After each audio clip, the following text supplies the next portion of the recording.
हरियाणा के पेहोवा में करीब 4 साल पहले शादी के बाद पत्नी के साथ ऑस्ट्रेलिया में नई जिंदगी बसाने का सपना देखने वाले पेहोवा के एक निवासी संजीव कुमार का आरोप है कि उसी सपने ने उसे कर्ज में डुबो दिया। पत्नी को ऑस्ट्रेलिया भेजने के लिए उसने अपनी बेकरी तक बेच दी, लाखों रुपए उधार लिए और रिश्तेदारों से भी मदद मांगी, लेकिन अब पत्नी ने उसे अपने पास बुलाने से इनकार कर दिया।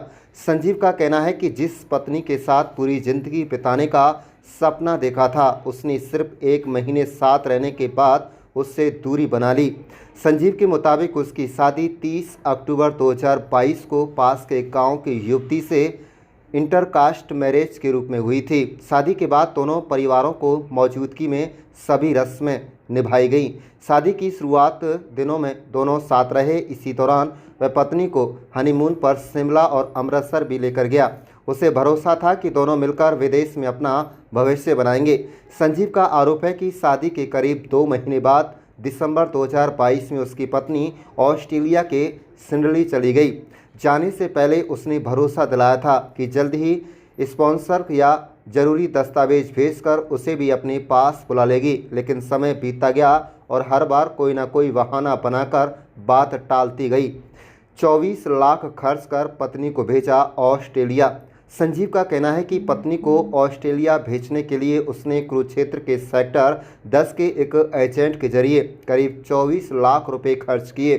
इसके लिए उसने अपनी बेकरी का सामान तक बेच दिया और करीब 22 लाख रुपए ब्याज पर उधार लिए। उसे उम्मीद थी कि कुछ महीने बाद वह भी ऑस्ट्रेलिया पहुंच जाएगा और वहां मेहनत कर सारा कर्ज चुका देगा। आपको बता दें कि शादीशुदा होते हुए भी अनमैरिड दिखाकर भेजा।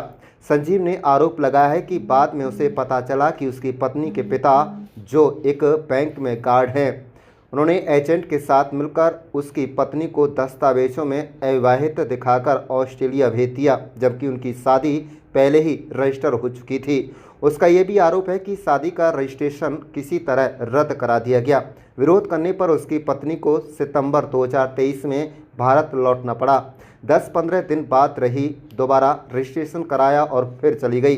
संजीव का कहना है कि सितंबर 2023 में पत्नी करीब 10-15 दिन उनके साथ रही और इस दौरान 26 सितंबर 2023 को दोनों ने दोबारा शादी का रजिस्ट्रेशन कराया। इसके बाद पत्नी फिर ऑस्ट्रेलिया लौट गई।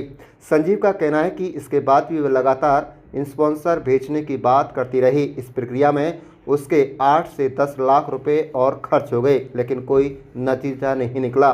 फिर बंद हो गई बातचीत। संजीव का आरोप है कि जब उसने अपनी पत्नी और ससुराल पक्ष से जवाब मांगा तो पहले टाल मटोल की गई और बाद में उसने ससुर ने कह दिया कि उनकी बेटी अब उनकी बात भी नहीं मानती। इसके कुछ समय बाद पत्नी ने उसके परिवार के सदस्यों के मोबाइल नंबर और सोशल मीडिया अकाउंट तक ब्लॉक कर दिए। इसके बाद दोनों के बीच पूरी तरह संपर्क टूट गया। संजीव का कहना है कि पत्नी को विदेश भेजने के लिए लिया गया कर्ज लगातार बढ़ता गया।